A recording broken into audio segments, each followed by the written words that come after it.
Bom dia, boa tarde, boa noite. Não sei qual é o horário que você está assistindo, mas desde já eu quero agradecer a você que está nos acompanhando nesse momento. Já aproveita, já curte, já compartilha, já se inscreve. Muito obrigado pela sua presença. Estamos começando agora essa programação. O programa Herança e Missão no Ceará.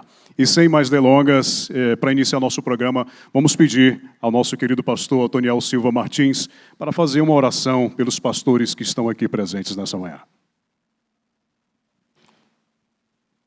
Senhor Deus, Pai Celestial, muito obrigado por nos trazeres da tua casa. Muito obrigado por esse encontro, colegas, pastores, obreiros teus. Muito obrigado pelo privilégio de trabalharmos para o teu reino. Muito obrigado por nos receberes e dar-nos a tua iluminação no que tivermos de responder e anunciar neste momento. Toma conta de cada um dos que aqui estamos. Nós te pedimos e agradecemos em nome de Jesus. Amém. Bom, e para aqueles que não sabem, o pastor Otoniel Silva Martins teve o pastorado mais longevo aqui da Igreja Presbiteriana de Fortaleza. São 41 anos.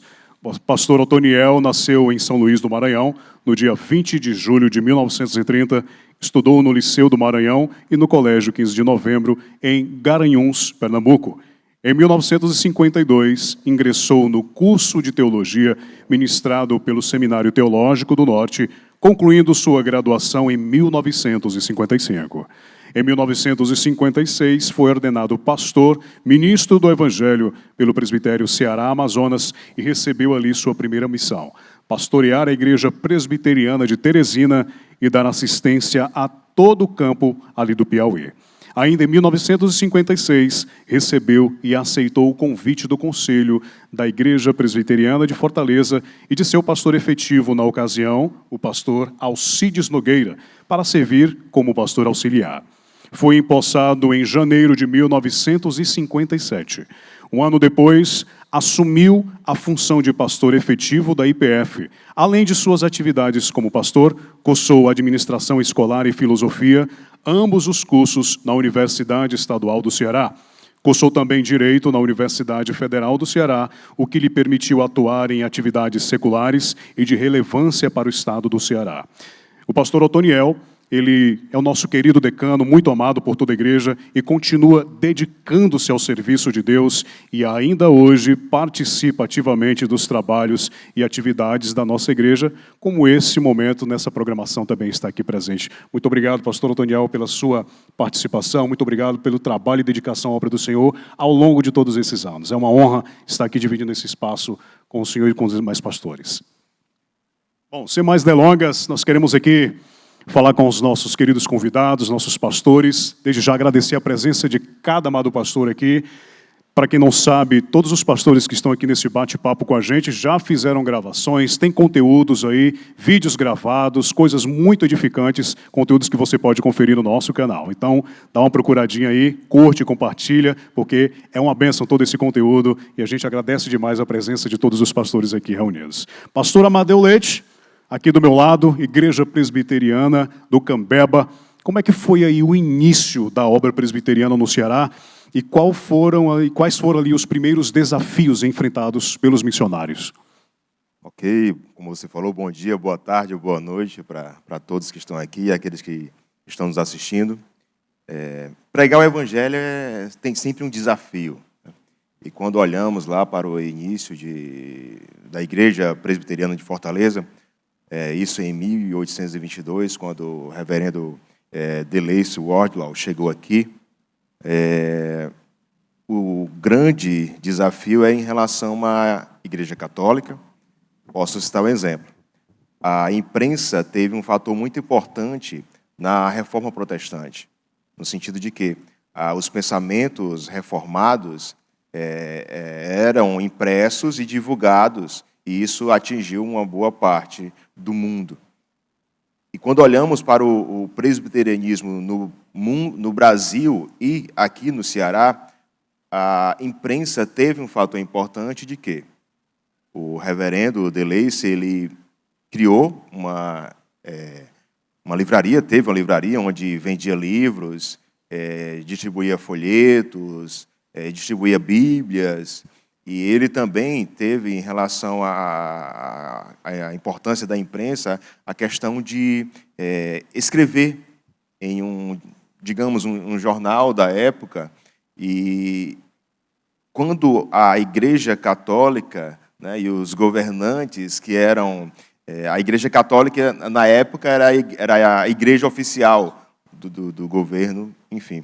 E quando eles perceberam esse impacto da Reforma Protestante chegando aqui no Ceará, passaram a taxar os livros, né, aquilo que era impresso. Com certeza, era uma represária, porque os livros católicos, eles não tinham essa taxa, mas aqueles livros que não eram católicos, sim, foi colocado uma taxa. E eu posso citar vários exemplos de um livro maravilhoso que o Cláudio e a sua esposa, a Valesca, fizeram, né? E essas informações podem ser vistas lá. Exemplos de que, quando o reverendo Deleice estava lá em Baturité, uma igreja hoje que tem 128 anos, ele em uma pousada, né, ali se alimentando, aqueles que eram contrários jogavam areia em suas refeições. Conta-se também o exemplo lá de que as pessoas colocavam fezes na maçaneta da porta. Enfim, são desafios enfrentados no início lá do presbiterianismo aqui no Ceará.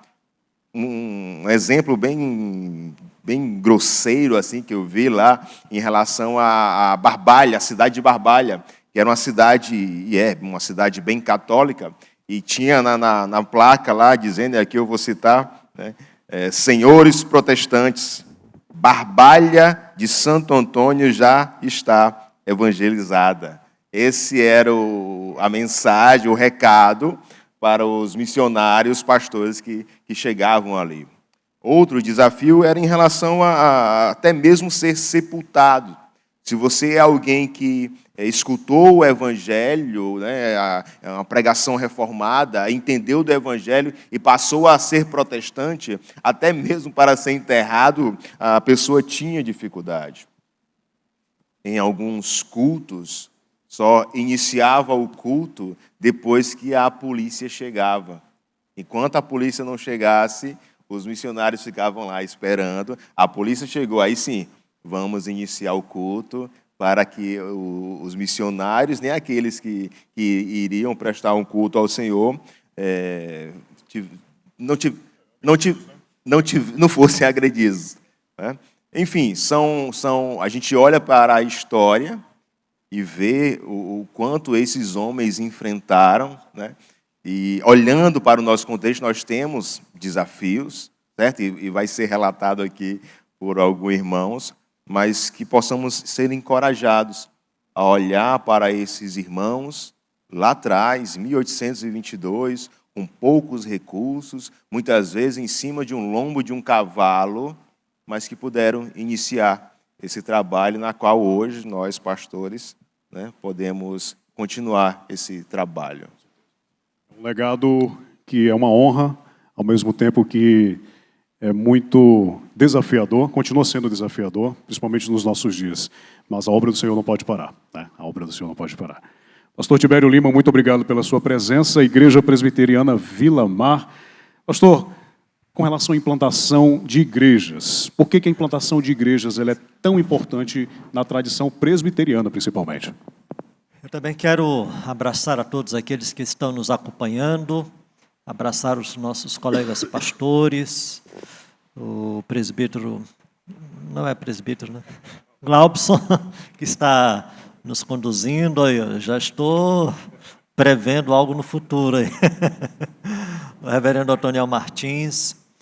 Bom, falar sobre plantação de igreja é falar sobre aquilo que está no DNA da Igreja Presbiteriana do Brasil. E por várias razões. Sendo bem presbiteriano, eu quero citar 3 razões, dentre várias, no que diz respeito a a questão da plantação de igreja diante do presbiterianismo que veio aqui para o Brasil. A primeira razão, as 3 razões, bíblica, teológica e histórica. Quando nós pensamos na razão bíblica, é com respeito à fidelidade ao mandato bíblico. Nós entendemos que devemos, de fato, cumprir a missio Dei, a missão de Deus aqui no mundo. Nós entendemos que esse mandato bíblico, ele se manifesta de 3 formas.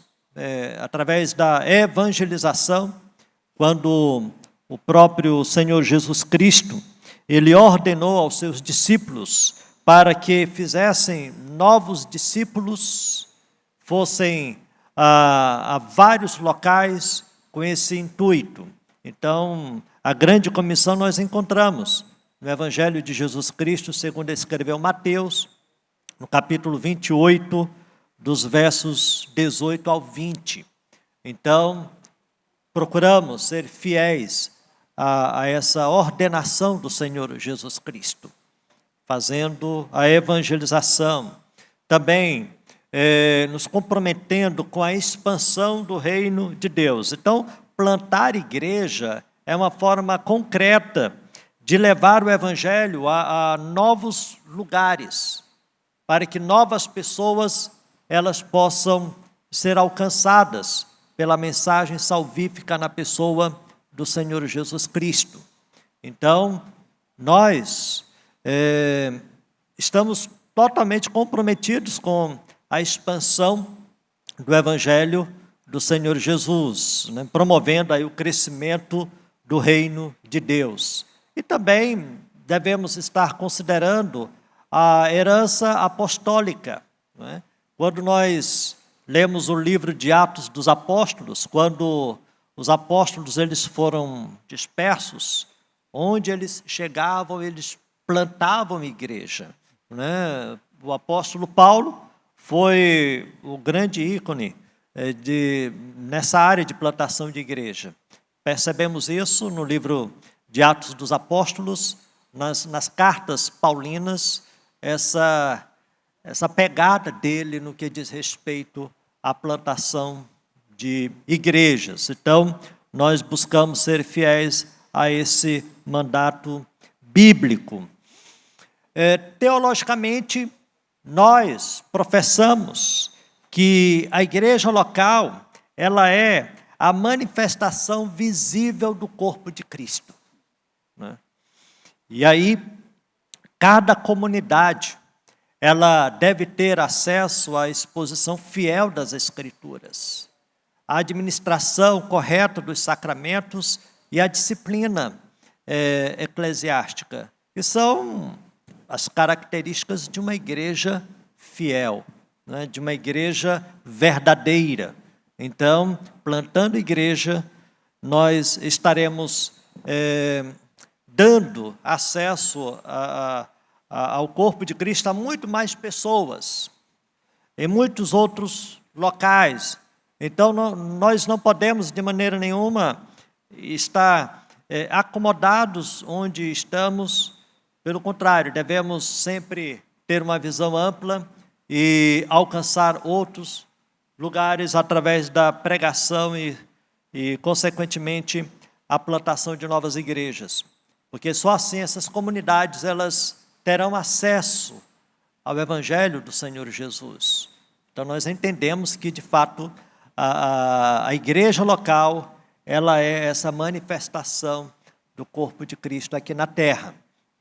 E, falando da questão histórica, né, a Igreja Presbiteriana do Brasil é berço desse trabalho missionário, né, na pessoa do Ashbel Green Simon, quando ele veio para o Brasil com esse propósito, né?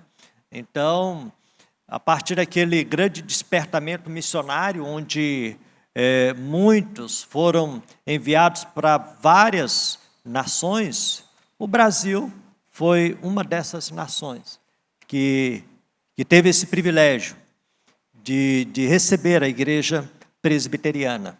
Então, isso fez parte dos primórdios da nossa igreja, né? Os reformadores também, eles entendiam isso e buscavam expandir também essa igreja, né? Podemos citar João Calvino e muitos outros que estavam realmente comprometidos com esse avanço, com essa expansão, com a plantação da igreja em todos os lugares. Então, para nós, plantação de igreja é muito mais do que estratégia de crescimento. É a manifestação da igreja do Senhor Jesus em vários locais, em vários povoados, para que muito mais pessoas possam ser alcançadas pela graça do Senhor Jesus Cristo. Então, plantação de igreja e presbiterianismo tem tudo a ver, faz parte da nossa identidade, faz parte da nossa herança. Muito obrigado, pastor. Em se tratando disso, a gente vê que desde o início da sua história, a igreja presbiteriana, como o pastor falou, anda lado a lado. Plantação de igreja, o presbiterianismo preza por isso, mais do que números, mais do que quantidade, qualidade, né? Pastor Márcio Bitu, muito obrigado pela sua presença, um prazer estar recebendo o senhor aqui. Igreja de Cristo, Salinas, Urubu, ainda se tratando sobre os desafios de plantação de igrejas, quais os maiores desafios, pastor, para a plantação de igrejas hoje, e especialmente aqui no Ceará? Muito bom dia, paz do Senhor, boa tarde, boa noite, né? Não sei que horas você vai estar ouvindo, mas eu elenquei aqui 4 pontos que poderiam ser mais, né? Mas que eu acho primordiais aí dos desafios, né? O primeiro e o principal deles é obreiros disponíveis. Obreiros disponíveis para plantar a igreja. Ela trazendo a memória da palavra do Senhor Jesus, ali em Lucas, capítulo 10, versículo 2, né? A seara é grande, poucos são os trabalhadores. Rogai ao Senhor da seara que envie mais trabalhadores para a seara. Então, o primeiro principal ponto é obreiros disponíveis para trabalhar. Então, acredito que hoje a plantação, o avanço do reino, não se dá mais por conta da falta de obreiros. Obreiros, e já pegando esse primeiro ponto de obreiros disponíveis, um outro ponto muito importante são obreiros capacitados. Não só obreiros disponíveis, mas plantadores de igrejas que sejam habilitados, habilitados a formar, a capacitar outros para plantar igrejas também. Então, o segundo ponto que eu trago, além da falta de obreiros, é obreiros, plantadores de igrejas habilitados a formar, né? Tem a Barbara Burns, que é uma missionária, ela diz o seguinte: um missionário, ele trabalha para se fazer desnecessário, né? Ou seja, uma igreja ser autogovernada, autossustentada e autopropagada, né? Ou seja, um missionário preparado para preparar, para enviar e para habilitar. Então, um ponto importante é plantadores de igrejas que sejam habilitados para propagar o evangelho. Um terceiro ponto que eu trago é uma estrutura eclesiástica simples. Essa é uma dificuldade também, né? Contextualizada, né? Uma estrutura eclesiástica que não queira, trazendo à memória ali as palavras do reverendo Ronaldo Lidório, que diz assim: devido à abordagem missionária impositiva, frequentemente encontramos templos de cimento com culturas de barro. Frequentemente encontramos pianos de cauda para povos de tambores. Frequentemente encontramos ternos e gravatas para os que usam túnica e turbantes. Sermãos lineares para pensamentos cíclicos. Sapatos engraxados para pés descalços. Tão ocupados com exportar nossa cultura, nos esquecemos de apresentar-lhes Jesus. Interessante isso quando ele diz, o Deus encarnado, totalmente contextualizado no mundo, de forma que ouçam e entendam. Então, acredito que um terceiro ponto é uma estrutura eclesiástica mais simples. Então, obreiros disponíveis, obreiros habilitados, uma estrutura eclesiástica simples. E para fechar, um quarto ponto, e aqui muito importante também, igrejas disponíveis a investir no plantio de igrejas. Então, esse é um ponto muito importante também. Igrejas que estejam disponíveis, e aí eu trago a menção ao nosso trabalho no sertão, né? Então, a gente sabe que a área urbana diminuiu muito a dificuldade e a necessidade, mas a área rural não. A área rural, os sítios, né, os assentamentos, né, ainda há muita necessidade de plantadores. Então, igrejas que sejam disponíveis a investir a mão de obra, tanto física quanto financeira também, no plantio de igrejas, né? Então, hoje nós temos aí uma média de 4 a 5 mil sítios ou assentamentos sertanejos sem nenhuma igreja, né? Então, são muitos assentamentos sertanejos ainda sem igrejas. Quando se fala em sem igrejas, mais no Nordeste aqui. Então, são 4 pontos que eu queria elencar, trazer essa memória aí de obreiros, né? Obreiros habilitados, igrejas contextualizadas e igrejas que queiram investir no plantio. Muito obrigado, pastor. E a gente pensa, mas ainda são desafios, desde quando aqueles que o pastor Amadeu falou, iniciado lá atrás, nos anos 1800, ainda são os mesmos desafios que o pastor falou no sertão. Ainda são encontradas essas mesmas barreiras, esses mesmos desafios que os nossos irmãos ainda estão desbravando. E com a graça de Deus, o evangelho vai sendo espalhado. Pastor Alex Castro, muito obrigado pela sua presença. Em se tratando da história da igreja, o que a história da igreja do Presbiteriano do Ceará nos ensina sobre a perseverança e a fidelidade na missão? Bom dia. É uma alegria estar aqui com os irmãos. Agradeço pelo convite ao Conselho da Igreja, da IPF, bem como também a equipe de mídia que entrou em contato e assim passou o convite dos irmãos. Muito obrigado mesmo. É uma honra estar aqui com vocês. Bem, tratando da pergunta em questão, primeiramente eu queria salientar a importância do tema em geral aqui que está sendo tratado, que é com relação à herança e missão. Eu vejo como muito sugestivo e preciso com relação ao propósito. Falar tanto da nossa herança, da nossa história, do que nós recebemos dos nossos pais, daqueles que trabalharam antes de nós, bem como também a ideia de continuidade, darmos prosseguimento a essa missão. E, em cima disso, eu queria até fazer menção a um programa que eu participei aqui. Eu fui entrevistado e, em certo momento, eu falei sobre como, infelizmente, há pessoas que desprezam o passado. E aqui citando, por exemplo, Carl Truman, no seu livro Imperativo Confessional, ele cita esse ponto como uma das problemáticas de pessoas rejeitarem uma herança confessional. Ou seja, uma doutrina, um ensino, um testemunho histórico que foi repassado e assim não dão valor a isso com aquela percepção negativa do passado, como se fosse algo ultrapassado, como se não tivesse mais nenhum valor para os nossos dias. Então, esse encontro aqui, esse momento que a gente está tendo, demonstra andar na contramão disso, de nós observarmos o passado, vermos o testemunho dos nossos pais e assim aprendermos com eles. E aí o que eu quero ressaltar? Foi falado já algumas coisas importantíssimas, a reverenda Amadeu pontuou algumas questões sobre desafios que foram enfrentados pelos pastores que vieram para cá, mas eu queria enfatizar a perseverança deles em continuar pregando o evangelho em meio à oposição. Se eu pudesse citar pelo menos um ponto de que a gente poderia olhar para eles e aprender com eles, seria essa perseverança. Continuar caminhando, continuar testemunhando o evangelho, mesmo com toda a perseguição. Tendo como principal inimigo nos seus dias a igreja de Roma, mas também outros demais desafios, como questões de logística, como questões de distância, e mesmo assim eles permaneceram fiéis e evangelizando e prosseguindo o seu trabalho.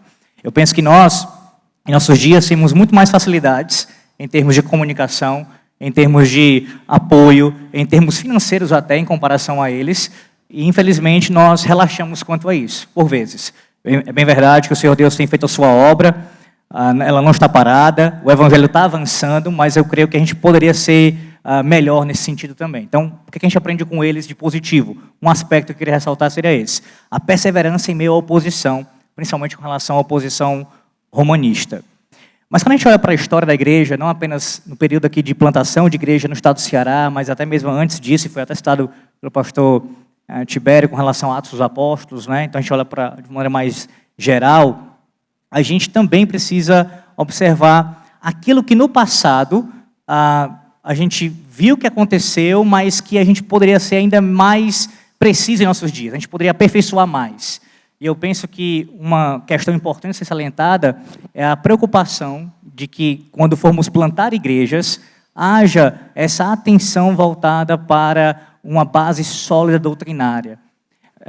Infelizmente, há casos em que igrejas são plantadas, mesmo igrejas presbiterianas, e elas acabam fugindo muito à nossa herança confessional, né? E esse é um problema para nós, porque você acaba descaracterizando essa igreja. Se ela é uma igreja presbiteriana, então pressupõe-se que ela tem o quê? Uma doutrina que ela deve conservar, ela deve, assim, propagar. Aqui estou falando presbiteriano devido ao nosso contexto, né? Ser organizado da IPF, do presbiterianismo aqui. Então, eu penso que seria esse um ponto para a gente...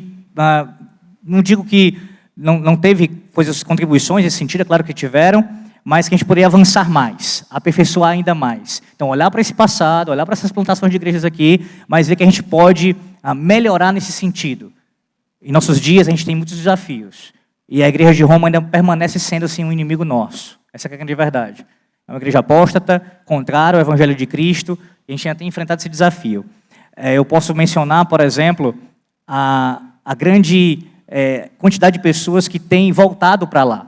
Eu sei que alguns entendem como se fosse apenas uma bolha de internet, e eu respeito esse posicionamento, acho que faz sentido o argumento de certa forma, a expansão não é tão grande como eles alardeiam, os papistas, está tendo um fluxo enorme de protestantes. Não é tão grande como eles dizem, mas a gente tem que ter uma preocupação voltada para isso. Há sim pessoas que em igrejas protestantes, elas têm ouvido o canto da sereia e acabado retornando para lá, ou então indo pela primeira vez para a igreja de Roma. Então, por que eu saliento isso? Porque o inimigo ainda, nesse sentido, é o mesmo. Nesse sentido. Tem outros também, a gente tem que lidar com liberalismo teológico, tem que lidar com neortodoxia, tem que lidar com muitas coisas, mas a igreja de Roma ainda é um inimigo a gente tratar nesse sentido, de olhar, ter preocupação, e isso passa por ensinar a sã doutrina em nossa igreja. Se eu saliento essa questão da igreja ser plantada com uma boa base doutrinária, uma boa base confessional, isso quer dizer que não haverá perigos? Claro que sim, mas a ideia não é apenas plantar a igreja com uma boa base confessional, é continuar ensinando essa doutrina para os nossos jovens, nossos membros, para que isso possa ser muito bem firmado e a gente possa perseverar, que foi essa pergunta. Perseverar e ser fiel naquilo que foi nos entregue pelos nossos pais. Então seria basicamente essa a resposta. Muito obrigado, pastor Alex Castro, Igreja Presbiteriana Betel. Falo agora com o pastor Rodrigues Neto, querido pastor, congregação Resgatando Vidas. Como é que os jovens, a gente tratando agora da nossa juventude, como é que os jovens, essa nova geração, pode se envolver mais ativamente na plantação de igrejas? Primeiramente, um bom dia para todos. Deus possa estar nos abençoando nesse momento, nos levando a muitos lugares onde é necessário que a sua palavra venha chegar. As cartas joaninas, né, João, ele fala que o jovem detém a força, e essa força por conta da palavra. A força do jovem não é apenas a força física, mas a força da palavra de Deus. Então, mediante essa força que é a palavra de Deus, é muito importante que seja resgatado a importância do evangelismo e do discipulado, né? O que oxigena a igreja, de forma geral, é o evangelismo, é a proclamação das boas novas, é sair das quatro paredes e ir ao encontro das pessoas que precisam da palavra de Deus. E o jovem, ele tem essa oportunidade, ele tem essa força, ele tem essa capacidade. E mais ainda, né, nos nossos dias, dentro do nosso contexto, algo muito interessante que tem me chamado bastante atenção é que hoje nós temos uma grande praça aberta para o Evangelho, onde a língua do jovem é muito, como é que eu posso dizer, é algo muito acessível, que é o mundo virtual. É no meio da internet, né? Em 2022, a gente teve um estudo agora no nosso presbitério, e algo que me chamou bastante a atenção é que em 2022, numa matéria de jornal, fizeram uma entrevista e descobriram que 77% dos brasileiros hoje está com a internet nas mãos, né? Já utilizam, já usam desses meios. Então, assim, e os jovens, o maior contexto deles nos meios sociais, nas redes sociais. Então, é uma grande oportunidade, né? Estarmos aqui gravando, agora nesse momento, essa transmissão vai chegar em diversos lugares por meio da internet.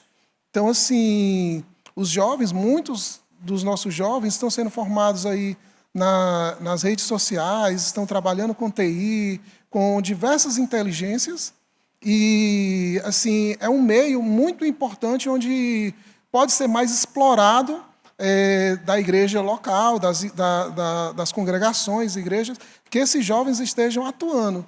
Ao invés de estar usando o seu tempo, muitas vezes com coisas que não serão tão edificantes para eles, podem usar para edificação, para proclamação do reino de Deus, né? Usando os meios da internet. Então, assim, é um campo, isso em 2022, 77%. Hoje, né, deve ser um número já bem maior, bem mais expressivo. Então, é uma grande oportunidade para os jovens usar os recursos para aquilo que glorifica o nome do Senhor, né? Porque, como Paulo ele diz, né, tudo posso, né, mas nem tudo me edifica. Então, os jovens eles já usam esses recursos e podem cada vez usar mais para glorificar o nome do Senhor. Então, é muito importante usar esses recursos, mas também, como estamos também ainda nesses dois mundos, né? O mundo virtual, que não podemos negar, é uma realidade que não volta atrás, mas também continuamos aqui, na vida real, no dia a dia, no aperto de mão, no abraço, na convivência, na visitação, nas pregações, no dia a dia com a igreja local. E é importante que esse trabalho também tenha continuidade, que não seja apenas no virtual, mas que na prática real, do dia a dia, nós possamos estar promovendo o Evangelho. E os jovens também são muito importantes nesse contexto, porque também eles detêm força, capacidade, sonhos, virtudes que muitas vezes, com o passar do tempo, muitos de nós vamos perdendo, né? Essa força de podermos estar em diversos lugares. 2019, nós estávamos lá em Jaguaribara, com praticamente, eu acredito que 90 jovens ali em Jaguaribara, todos de vários lugares do Brasil, do Rio de Janeiro, aqui de Fortaleza, de São Paulo, ali pregando a palavra de Deus, ali passamos 10 dias. E os jovens eles têm muita capacidade, eles acordam cedo, eles têm força para fazer aquele movimento e ali mobilizar ali na cidade. Então, é muito importante o trabalho de evangelismo pessoal. Agora, para que isso aconteça, é muito importante nós acordarmos e despertar a nossa geração para fazermos mais discipulado. Irmãos, a importância do discipulado na nossa geração é muito forte. Por quê?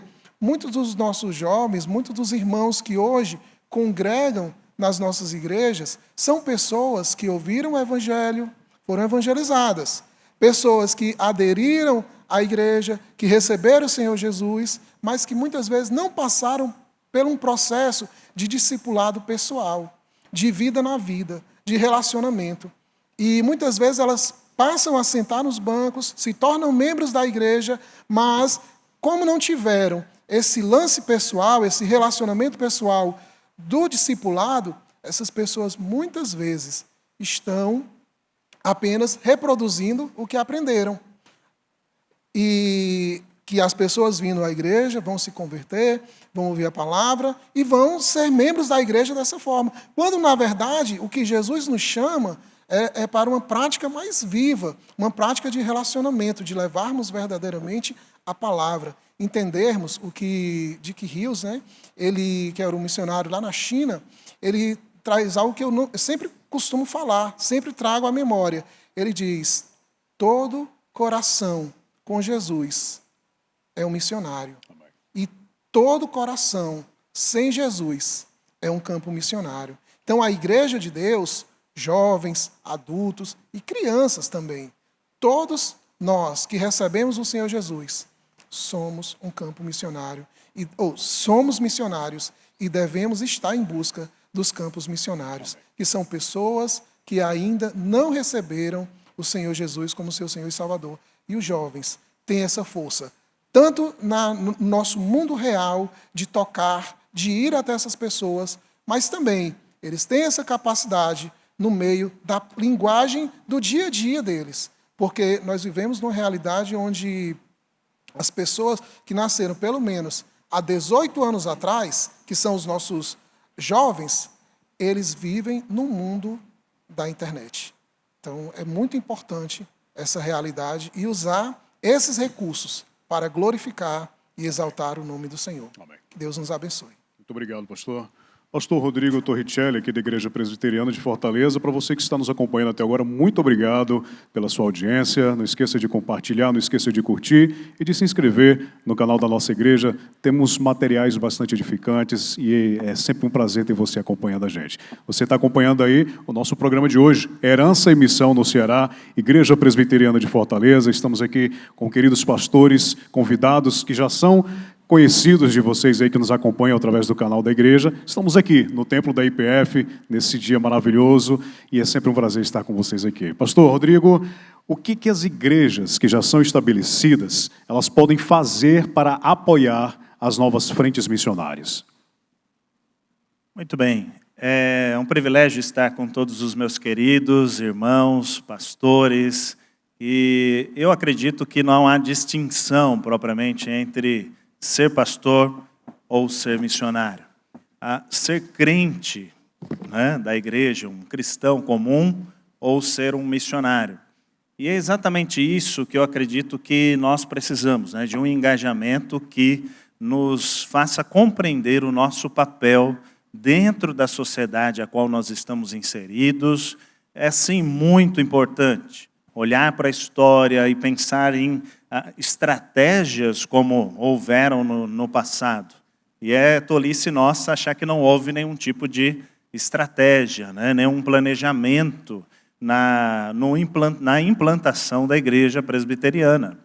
Isso eu digo porque nosso irmão há pouco dizia que em meio ao nosso Ceará maravilhoso, ao nosso Nordeste, né? Pessoas levavam uma mensagem escrita, ou seja, folhetos, eles publicaram livros, eles intentaram usar da comunicação existente naquele dia. O que significa que nós precisamos também aprender um pouco do que acabou de falar nosso irmão aqui, Rodrigues, pastor, né? Que olhar para o nosso tempo é aprender a ouvir também o nosso tempo. Enquanto nós não ouvimos a nossa sociedade, e não a compreendemos, não a fazemos a leitura adequada do que está acontecendo no nosso entorno, nos ambientes fora da igreja ou fora da própria sociedade fortalezense, né?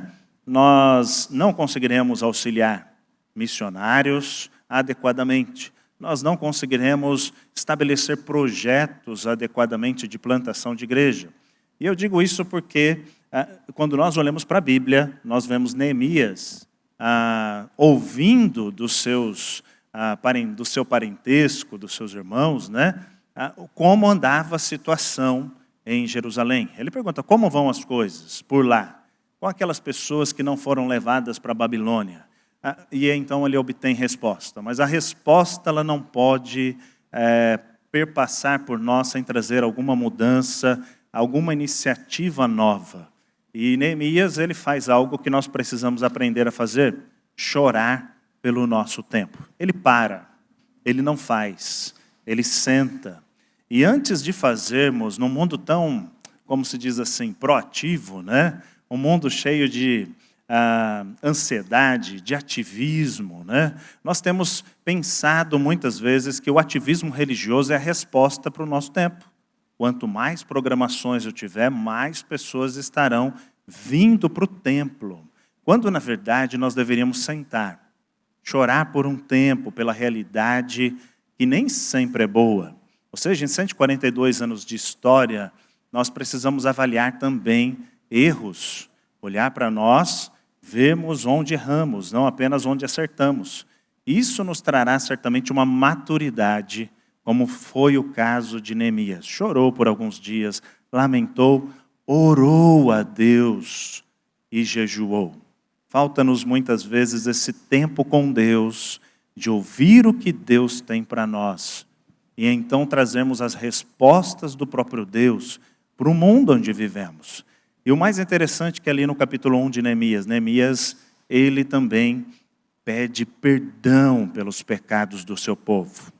Nós precisamos assumir falhas, precisamos pedir perdão a Deus pela nossa não iniciativa. Deixar de fazer também é pecado. Quando eu não cumpro com o mandato de Deus, eu também estou pecando. Quando eu passo pela sociedade, escuto os seus clamores, gemidos, e não tomo parte do problema da sociedade onde eu vivo, então, certamente, eu não estou levando a causa dessas pessoas a Deus. Ronaldo Lidório, como disse também nosso irmão Bitu, né? Ele nos dizia que temos que ter o cuidado de não levar, e ele leu um texto maravilhoso, vou pedir, compartilha comigo aí depois, tá? Mas esse texto nos fala sobre evangelizar, levando apenas o evangelho. Ou seja, muitas vezes nós estamos respondendo ao mundo que eles precisam da nossa roupagem religiosa. Ou seja, não é isso. Antes de religiosidade, antes de fazer parte de uma comunidade tão linda, tão amável, e eu estou aqui há algum tempo, me senti muito acolhido na Igreja Presbiteriana de Fortaleza. Eu digo que esse calor humano é maravilhoso, muitas pessoas abraçam, embora paulista não é muito de abraçar. Pois é, né? E nós entendemos que precisamos também olhar para o mundo à nossa volta, levando apenas o evangelho, não o julgamento sobre a vida das pessoas. Nós não conseguimos muitas vezes nos inserir em outros ambientes da sociedade devido à nossa pouca reflexão. Nós precisamos, sim, orar a Deus, chorar com os que choram, aprender a ouvir a sociedade e levar com tempo de começo, meio e fim. E quando eu falo de começo, meio e fim, é porque Neemias, ele, quando chega ali no capítulo 2 para o rei, ele era um mordomo, né? Ele também estabelece para ele assim, quanto tempo você vai demorar lá, Neemias? E Neemias fala, olha, X tempo, eu vou ficar lá tantos anos. E ele vai, executa e volta. O grande problema nosso é que nós ignoramos totalmente o planejamento. A racionalidade é tão importante quanto a oração. Ou seja, estabelecer também o mapeamento do local onde vamos, detectar os problemas locais, quais muros estão caídos e precisam ser levantados, quem são as pessoas as quais poderão caminhar comigo naquela terra, pegando na espada e na pá com a outra mão? Quem serão?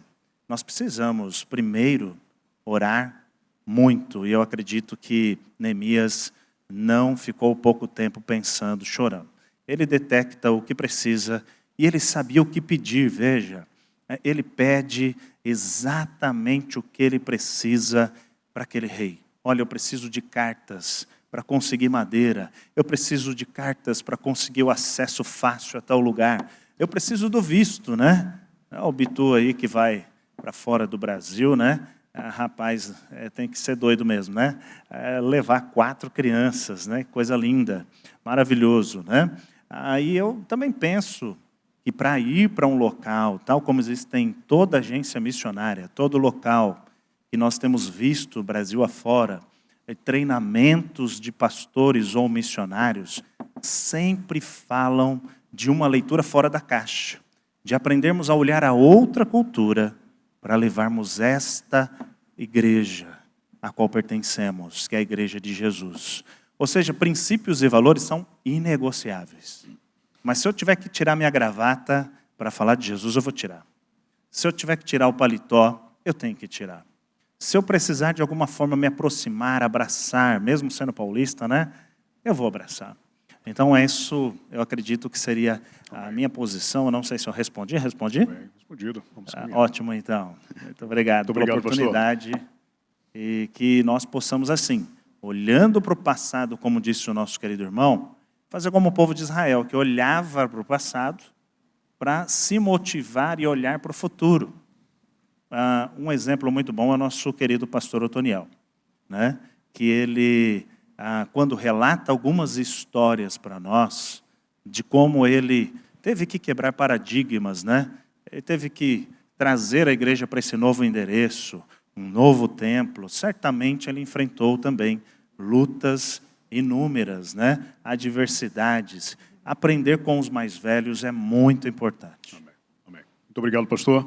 E a gente está aqui já se encaminhando para o encerramento desse momento tão maravilhoso. Mais uma vez eu quero agradecer a presença de cada um dos amados pastores aqui nesse bate-papo muito gostoso. E para fazer aqui um bate-bola, jogo rápido, eu quero começar ali do pastor Alex, a gente fazer uma mensagem simples e objetiva nesse encerramento. Qual a mensagem que os senhores deixariam para aqueles que estão nos assistindo, para aqueles que estão chegando na igreja agora, na comunidade da fé, para aqueles que desejam fazer parte da continuidade dessa missão histórica, plantando igrejas para a glória de Deus? Pastor Alex, por favor. Primeiro, ser grato a Deus. Grato ao Senhor Deus pela sua providência maravilhosa, que nos trouxe até aqui e nos tem sustentado. Essa igreja local aqui, bem como também toda a igreja fiel nesse estado, nesse país. Gratidão ao Senhor Deus. Em segundo lugar, continuar perseverando e sendo fiéis ao Senhor. Foi o tema da minha pergunta, né? Mantendo-se firme diante de Cristo, diante da sua igreja e servindo ao Senhor com alegria onde o Senhor Deus lhe colocou, na sua igreja local. E orando ao Senhor Deus, ao Senhor da Seara, como foi pontuado aqui, para que Ele levante cada vez mais ministros fiéis que possam levar a sua palavra e testemunhar de Cristo da terra.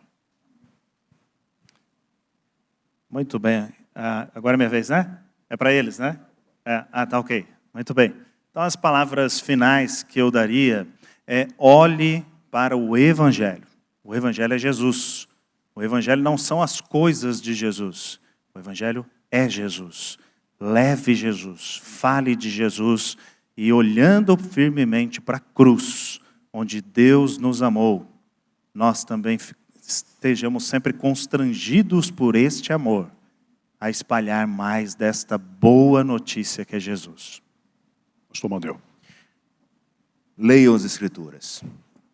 Leia a palavra do Senhor, porque se apenas viermos à igreja e no dia a dia você não abrir a Escritura, nem mesmo entender o que é que o pastor está falando, se é certo ou se é errado, porque para que você entenda se ele está falando certo ou errado, você tem que ler as Escrituras. Assim como os bereanos fizeram.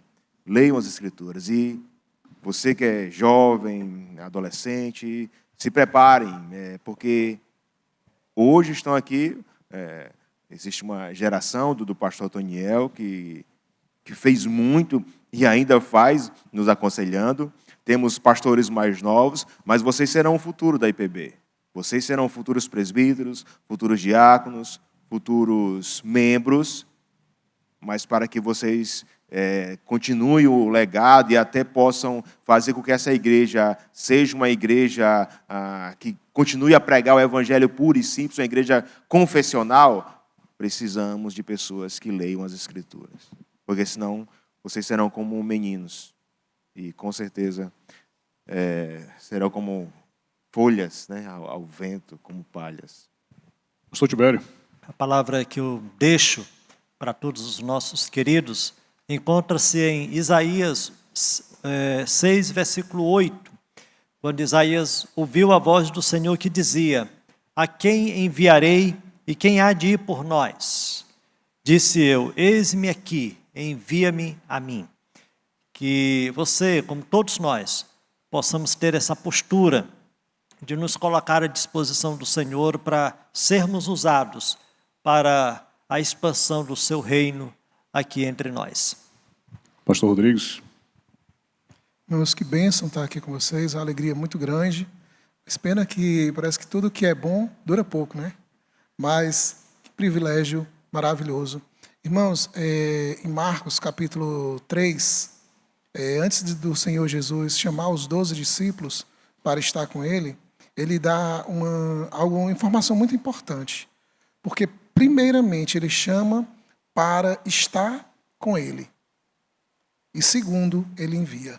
Então, que primeiramente, antes de qualquer coisa, estejamos com o Senhor. E, em segundo lugar, venhamos falar bem dele, que isso é louvar. Louvar o Senhor não é cantar, louvar o Senhor é falar bem dele. E digno é o Senhor de ser muito, muito mesmo bem falado. Ele é maravilhoso e que você também possa desfrutar bastante de tudo que ele tem para a sua vida. Pastor Márcio. Primeiro, agradecer aos irmãos por estar aqui. Me sinto muito honrado mesmo. E a palavra que eu quero deixar para você é: cultive uma paixão por Deus. É a paixão por Deus que vai nos levar aos campos missionários. Eu preciso primeiro estar apaixonado por Ele, né? Ser completamente apaixonado pela sua presença. Eu trago à memória aquilo que está em Lucas capítulo 24, quando os discípulos de Emaús, eles estavam voltando tristes para sua casa. E ali eles tiveram um encontro com o Senhor Jesus e seus olhos estavam tão cegos que eles não conseguiram entender que era Jesus que estava conversando ali com eles. Mas se a gente for um leitor atento, a gente vai perceber que eles só olhavam para as suas necessidades. E ali Jesus expõe para eles o Evangelho, expõe para eles a palavra, e ao expor para eles a palavra, o coração deles começa a queimar. Queimar pelas coisas certas, queimar por aquilo que arde no coração de Deus.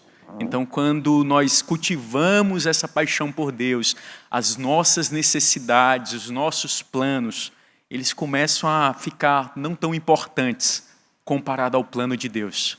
E aí a gente vê lá no versículo 32 do capítulo 24, que esses discípulos de Emaús falam: não estava queimando o nosso coração enquanto ele falava conosco.